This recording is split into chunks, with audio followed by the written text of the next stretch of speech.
Buenos días. Para mí es un honor estar aquí con ustedes para compartir unas experiencias y unas ideas sobre este tema tan importante como es ética y humanización en salud. Yo a esta presentación le he denominado Humanización de la Atención Sanitaria. Y felicitar a todos los valientes que están tempranos a primera hora acá el día sábado para poder compartir este momento. Bien. Miren, es una cosa bien curiosa, realmente nosotros ponernos a hablar sobre el tema de humanización y sobre humanizar. Y qué curioso que el público a quien nos estamos dirigiendo somos precisamente ¿quiénes? Seres humanos. Si ustedes buscan en la definición, en cualquier diccionario, especialmente el de la Real Academia Española de la Lengua, se refieren a humanizar cuando algún objeto inanimado o animado empieza a tener características humanas. Eso es un proceso de humanización. Pero qué curioso, ¿y a qué cosa nosotros nos estamos refiriendo con humanización cuando hablamos de los seres humanos? Esto es uno de los puntos que vamos a revisar precisamente el día de hoy. ¿Qué cosa es humanización y qué cosa es deshumanización? Y sin duda esto está relacionado con un valor fundamental que tiene el ser humano en su condición de persona. El valor más importante, ¿ustedes saben cuál es? ¿Cuál es el valor más importante del ser humano, de la persona humana? La dignidad.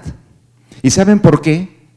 Porque es lo único, escúchenlo bien, es lo único que nosotros tenemos y que nos hace valer por nosotros mismos. Cuando ustedes han escuchado, y todos hemos escuchado, que nos dicen que no importa la plata, que no importa la raza, que no importa, etcétera, las creencias, etcétera, etcétera, pues es muy cierto, porque si nosotros no quedamos desprovistos de todo ello, quedamos solamente como seres humanos con el único valor inherente que es la dignidad humana, que es el valor per se del ser humano. Y haciendo estas primeras reflexiones en relación a este tema, tendremos que empezar a decir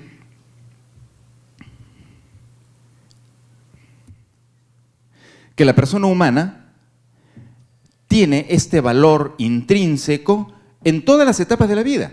La eutanasia es legal, y es legal entre comillas porque también han de saber de que muchos de los médicos practican la eutanasia sin seguir las normas que establecen en Holanda, simplemente para evitarse todo el papeleo, como acá también estamos muy aburridos de tanto papeleo, tanta ficha, tanto documento, tanto registro que tenemos que hacer, ¿verdad?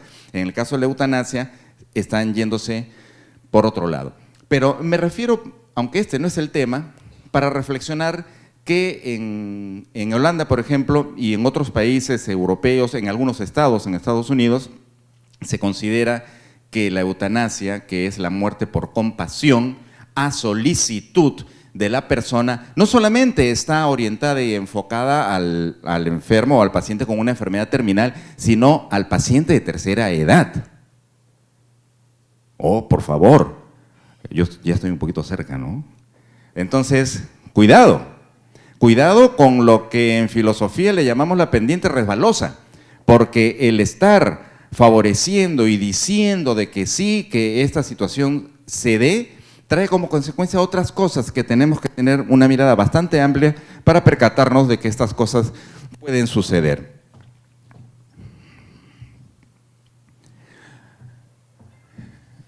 Con el descubrimiento y habiéndose completado ya hace poco tiempo todas las secuencias del genoma humano, nos demuestra científicamente, porque no solamente es cuestión de hablar y que yo pienso así, no.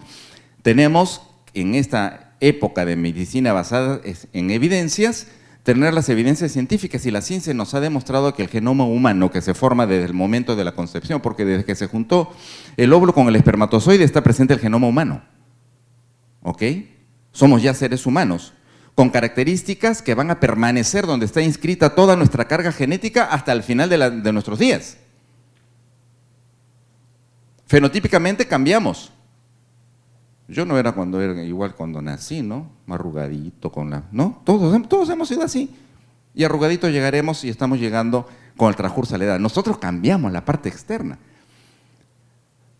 pero genotípicamente, genéticamente somos idénticos, exactamente iguales. Por lo tanto, nos demuestra que si nuestro genoma no varía desde el momento de que se inicia hasta nuestra muerte, ¿quién nos puede decir que el valor de la vida humana tiene que ir cambiando con el transcurso de la vida, con las circunstancias o con las diferentes situaciones? Nadie. La ciencia te demuestra que somos exactamente iguales y por lo tanto tenemos el mismo valor. La vida y la muerte, las dimensiones del ser humano, que ustedes las ven allí, nos hace entrar en una disquisición bastante filosófica, porque según esta definición, y que todos la hemos repetido, y una de las personas que consideró estas 4 dimensiones fue un compatriota nuestro, el doctor Honorio Delgado.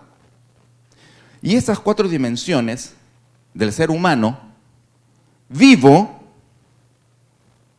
porque nosotros nuestro intelecto, nuestra vida física, etcétera, la perdemos al momento de la muerte, nos preguntábamos, y se han preguntado muchos, si esta es la definición, si estas son las definiciones del ser humano, de la vida de un ser humano, ¿quién podría asegurar en qué momento nosotros estamos muertos?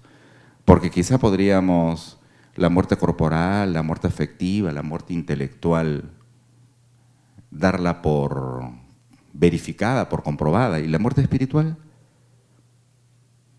Muchas religiones han tejido diferentes concepciones acerca de este tema. Pero lo que yo les quiero dar a entender con esta lámina es que somos seres humanos complejos con varias dimensiones y que ninguna de las dimensiones debe ser dejada de lado ni darle la importancia que se requiere.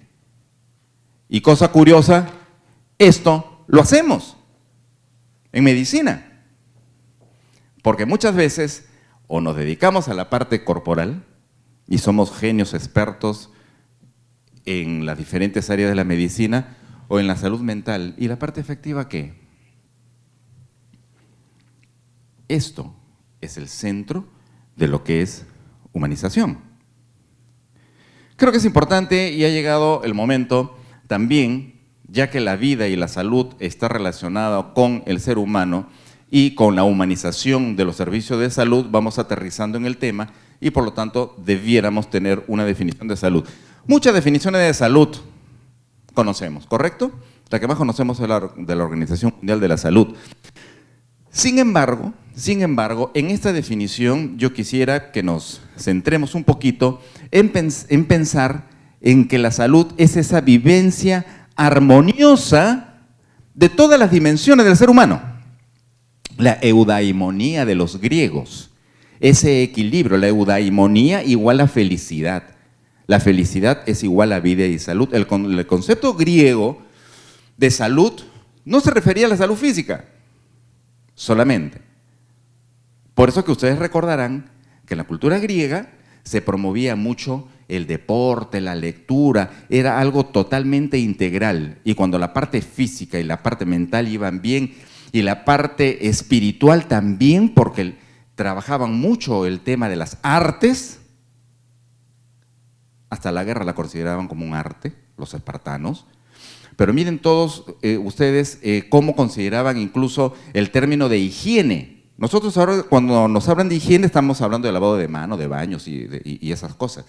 Pero el concepto de higiene de los griegos era el desarrollo físico, el desarrollo mental, la cultura física y mental en general. Entonces, esto proporciona un equilibrio que es a la vez base de la medicina oriental. Es a la vez base de la medicina cuántica, que tiene su origen en la física cuántica, del equilibrio. Entonces, nosotros que trabajamos en salud, no nos podemos encasillar exclusivamente en una medicina recuperativa, en una medicina basada en evidencias, que sí es importante, pero no solamente en ello. Porque lo que estamos originando cuando estamos con un paciente no es precisamente proporcionarle salud. ¿Y saben por qué? Porque no los estamos conduciendo a mantener ese equilibrio armonioso esa eudaimonía de los griegos, esa felicidad. Entonces, vista la salud desde ese enfoque, tendríamos que empezar a ver qué cosa es entonces humanización.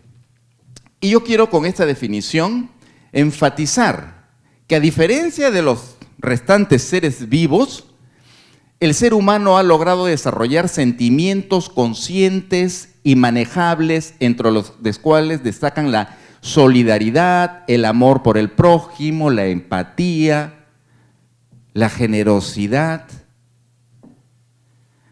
Valores muy importantes para el ser humano. Pero también digo de que no solamente de esa forma está hecho el ser humano, sino también de muchos elementos negativos en su esencia. Y muchas veces, y hasta en broma, a veces decimos, uy, has sacado tu lado oscuro, ¿no? Claro, es que el ser humano, en esencia, tiende al bien y tiende al mal. El equilibrio, por eso nuevamente, muy importante. Con este concepto de humanización, nosotros tendríamos que decir que cuando nos referimos a humanización, es cuando nuestros actos van orientados al bien.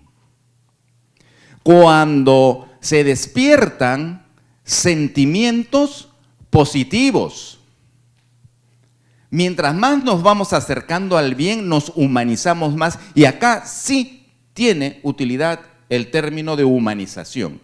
Y cuando más nos volvemos egocéntricos, poco generosos, poco solidarios, acercándonos a lo que es el mal, nos deshumanizamos. Entonces, entiéndase por humanización todo aquello que conduce, todos actos aquellos que conducen al ser humano cuando los realiza a hacer el bien y el bien a los demás, y es la búsqueda del bien común que tantas veces lo repetimos. Y todo aquello que nos aleja nos deshumaniza. Por lo tanto, en salud, cuando hablamos de humanización en salud, estamos hablando de que tenemos que tener una relación humana para hacer el bien, ¿ok? Humanizar una relación humana para hacer el bien. Pero ¿basado en qué? En las necesidades de la persona enferma o asistida. O sea, tenemos que ver cuáles son sus necesidades. Pero también tenemos que ver las necesidades de los agentes de salud, que somos nosotros. Los profesionales de la salud, los técnicos de la salud, el personal administrativo de salud, el voluntariado que está en muchos hospitales, las personas que sin ser profesionales de la salud asisten a los enfermos. Hay que ver también las necesidades de ellos. Y finalmente, los factores estructurales y organizativos. Porque nosotros no podemos, en un país como el nuestro, dejar de considerar los factores estructurales y organizativos de los servicios de salud como parte de esta humanización. Y existen elementos. A veces, y hace un momento conversaba con el doctor Álvaro Santibáñez de los inicios del sistema de calidad acá en nuestro país, y que todos los países lo pasaron, cómo medir la calidad de la atención, porque la calidad de la atención está muy relacionada con el tema de humanización. Y sí, existen elementos que pueden ser medibles. Entre ellos es la calidad de atención. Con todo el capítulo de calidad, de seguridad del paciente, de ver el tema de auditoría de la atención, etcétera, etcétera, etcétera, ¿no? Eso forma parte de la calidad de la atención. Otro elemento de la humanización de la atención sanitaria son las competencias profesionales óptimas. Nadie da lo que no tiene. Yo no puedo humanizar una atención si científicamente no estoy preparado. No lo podría hacer, pues quisiera hacerlo. Pero si no estoy preparado, mi acto va a ser deshumanizante, porque no sé si hay acá, me imagino que habrán cirujanos cuando a veces en una sala de operaciones entraba algún residente de cirugía que estaba aprendiendo y decían, oye, ha charqueado todo, ¿no? O sea, estás haciendo daño. Primum non nocere, si estás haciendo daño, estás deshumanizando la atención. Por eso la importancia de las competencias profesionales. Formación en principios y valores adecuados. Esto es fundamental. Esto es fundamental. Es muy difícil hacer una selección de personas en la etapa preuniversitaria que no solamente tengan las competencias intelectivas para ingresar a la universidad con el tipo de examen que nos ponen para ingresar a la universidad, y que todos lo hemos pasado con diferentes sistemas, pero que todos lo hemos pasado. No se mide la formación en valores de la persona. Y yo estoy seguro que nosotros que trabajamos con seres humanos debemos tener una formación en valores, en principios, bastante orientada a la humanización, al servicio, porque si no, el trato con las personas siempre va a ser inadecuado. Y también en mi experiencia como docente de varios años en bioética, sé también, porque nosotros tenemos en mi universidad una currícula académica bastante completa, porque enseñamos antropología, bueno, en el caso de nosotros teología 1, teología 2, como prerequisitos para que puedan ingresar en pregrado a llevar este curso de bioética, porque estamos convencidos que la formación en valores es importante. Y el estudiante universitario, aunque no haya tenido una formación en casa, porque mi universidad es la Universidad Católica Sede Sapiense, nosotros pertenecemos a la diócesis de Caraballo, y la diócesis de Caraballo alberga una serie de personas de una situación económica no muy buena, que digamos, y por lo tanto ese es el principio que rige nuestra universidad, y venimos y enseñamos a jóvenes, ¿no? Futuros profesionales de la salud con una serie de problemas económicos, sociales, de disrupción familiar, abandonos, etcétera, etcétera, pero en la práctica nos ha demostrado de que en esta etapa de la vida el joven puede y empieza a aprender y a actuar con valores y principios. Entonces, desde la universidad es un buen momento para poder lograr esta formación en principios y valores. Y el otro elemento que debemos tomar en cuenta de la humanización de la atención sanitaria es la gestión sanitaria adecuada. Si no existe un equipo gestor en una institución de salud que oriente la atención de salud de manera humanizada, todo el personal, salvo excepciones que por principio están actuando, no va a tener esa motivación ni esa sensibilización para atender bien y de manera adecuada a las personas que acuden a nosotros. Y si tampoco le damos las condiciones necesarias, porque sabemos que hay un flagelo muy grande en las instituciones del Estado. Yo tengo 32 años de servicio por mi especialidad, que me he dedicado a lo que es gestión en salud. He tenido oportunidad de recorrer diferentes niveles y en todos encontrarme con el tema de la corrupción. Y la gestión sanitaria adecuada tiene que luchar y tiene que erradicar esa corrupción. Si no, vamos a tener yo trabajo para el Ministerio de Salud, en el MINSA he visto en diferentes hospitales, establecimientos de salud de primer nivel de atención, etcétera, la queja de muchos médicos que reciben, por ejemplo, un respirador para poder estar en contacto con un paciente con TBC, bamba. Y que se han quejado, cuerpos médicos completos que se han quejado. ¿Y esto qué es? Corrupción. Deshumanización. Porque estoy exponiendo a los profesionales de la salud a que se contagien de alguna enfermedad. Equipos médicos, equipos informáticos, que por el simple hecho de recibir una prebenda económica, un grupo de gestores hace de que los equipos que entren no sean de la mejor calidad. Deshumanización, corrupción. gestión sanitaria adecuada. Entonces, ¿de qué manera podemos nosotros atender bien si no tenemos los recursos adecuados también para atender? Entonces, no escapa al tema de humanización la gestión sanitaria. Por eso que hay responsabilidades individuales, lo que hacemos cada uno de nosotros, y responsabilidades organizativas, organizacionales, de los equipos de gestión. Y estos son los elementos de la deshumanización de la atención sanitaria. Crisis de la cultura. La crisis de la cultura ha hecho que nosotros tengamos un enfoque diferente de las cosas, con una corriente utilitarista que desdice mucho lo que es la dignidad, el valor de la dignidad humana, porque solamente vale el que tiene dinero, el que tiene buena apariencia, etcétera, etcétera. Si no, recuerden los últimos comerciales que han visto anoche o hoy día en la mañana en televisión antes de venir acá. Miren todo el tipo de comerciales. Es exclusivamente para el que puede y para nadie más.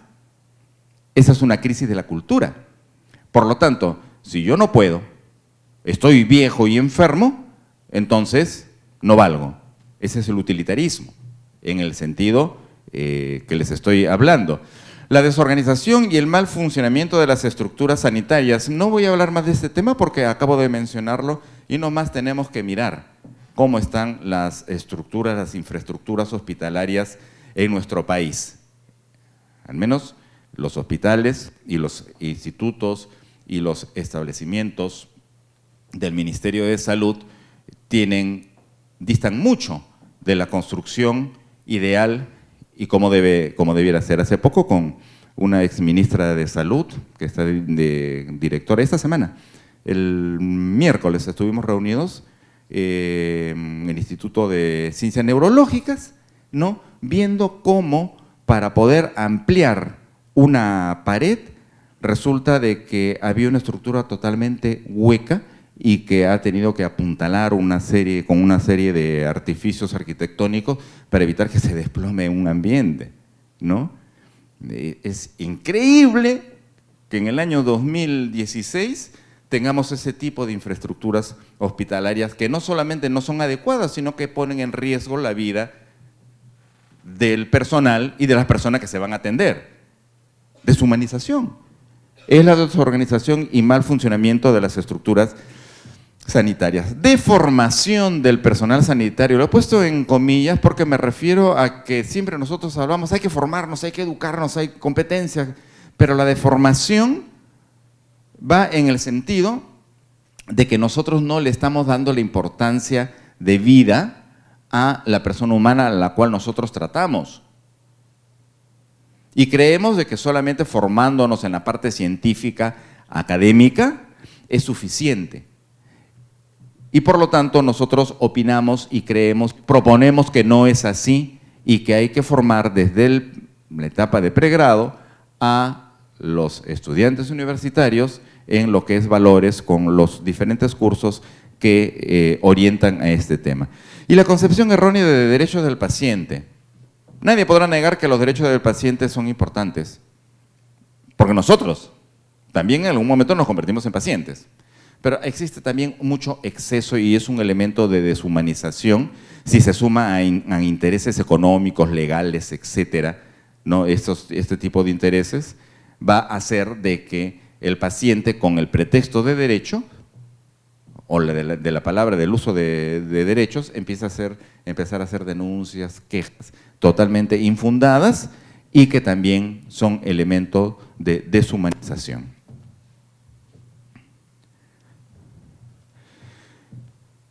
Creo que cuando nosotros hablamos de indicadores de gestión de la calidad en salud, podemos aterrizar un poco de lo que estamos hablando y podemos medir la humanización a través, por ejemplo, del número de proyectos de mejora continua implementados.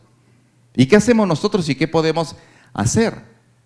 Si podemos mejorar nuestro servicio en algo para brindar mejor calidad de atención, estamos humanizando. Entonces miramos y veamos, yo qué he hecho en mi hospital, qué cosa he hecho en mi servicio, he hecho algún proyecto o he pedido alguna ayuda para que me digan, oye, ¿cómo hago un proyecto de mejora es importante y podemos medir en cierta forma cómo vamos caminando hacia la humanización. El número de quejas resueltas.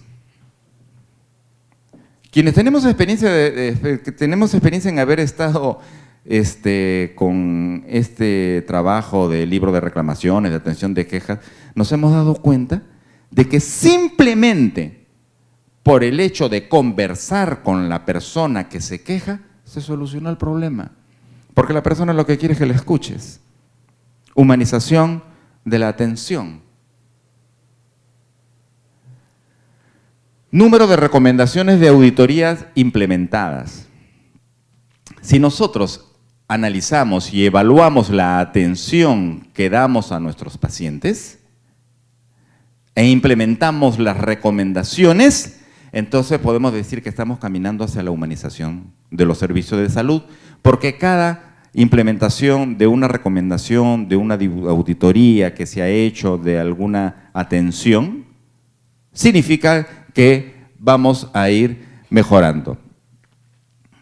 Igualmente, la disminución de índices de morbilidad y también lo que es cobertura de atención adecuadas. Hablando, por ejemplo, del tema de inmunizaciones, que es un tema fundamental, un instrumento de salud pública que ha servido para disminuir, minimizar y en algunos casos eliminar, no digo erradicar, eliminar algunas enfermedades transmisibles. No es posible que en muchas zonas de Lima la cobertura de inmunizaciones, que debiera estar en un 95%, esté en un 80 o en un 70%.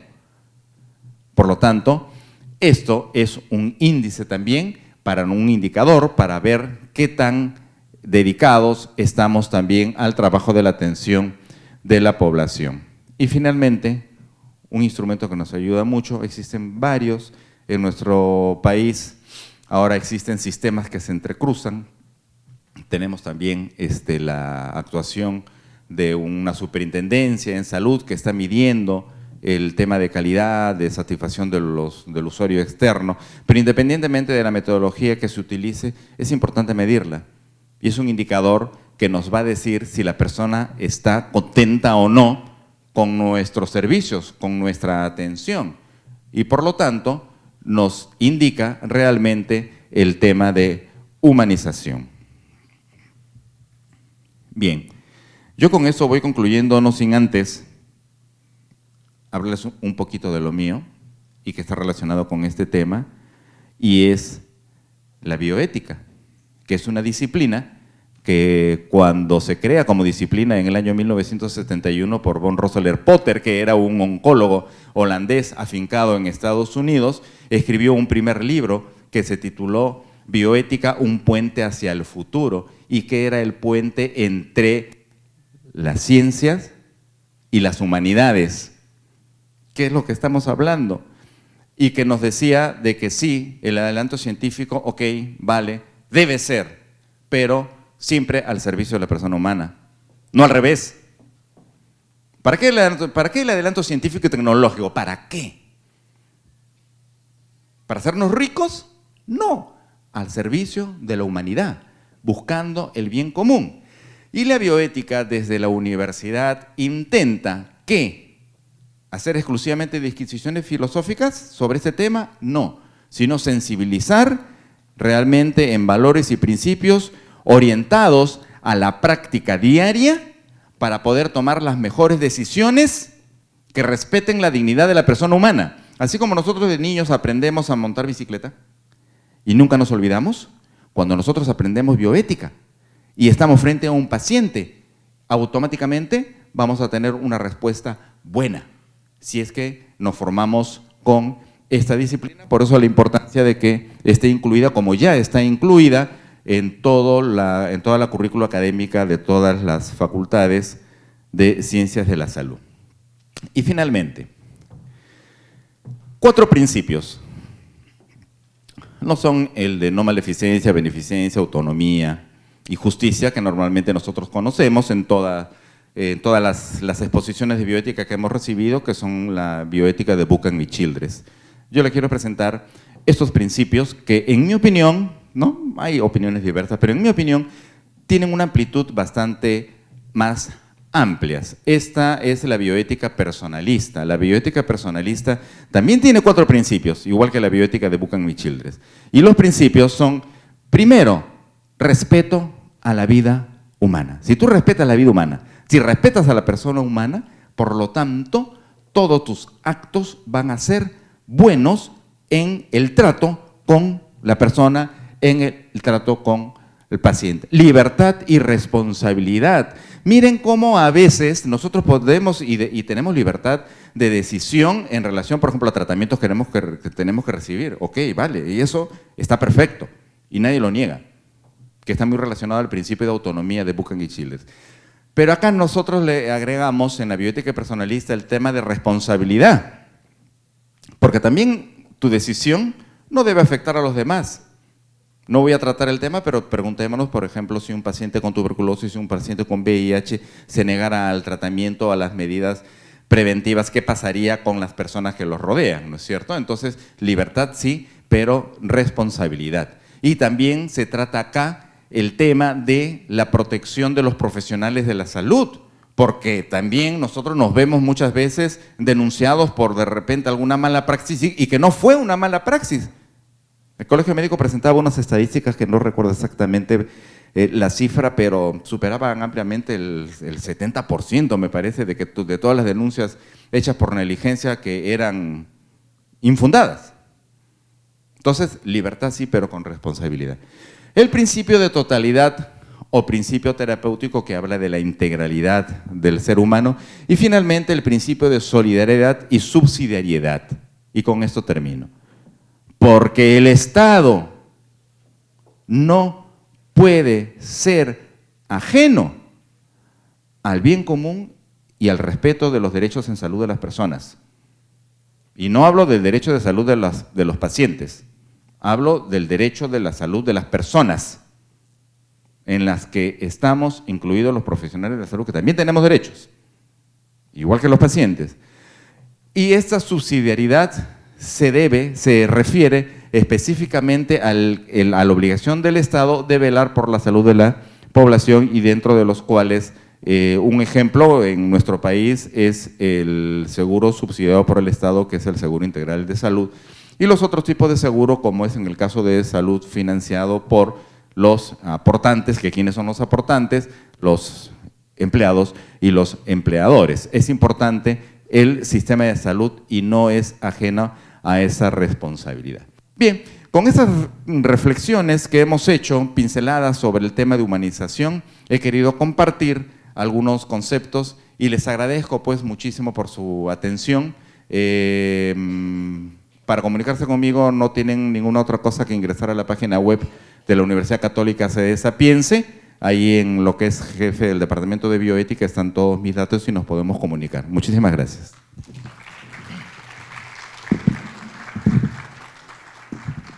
Agradecemos al doctor Quiroz por su brillante exposición. Vamos a invitar a la doctora Galván, por favor, para que le hagan un reconocimiento.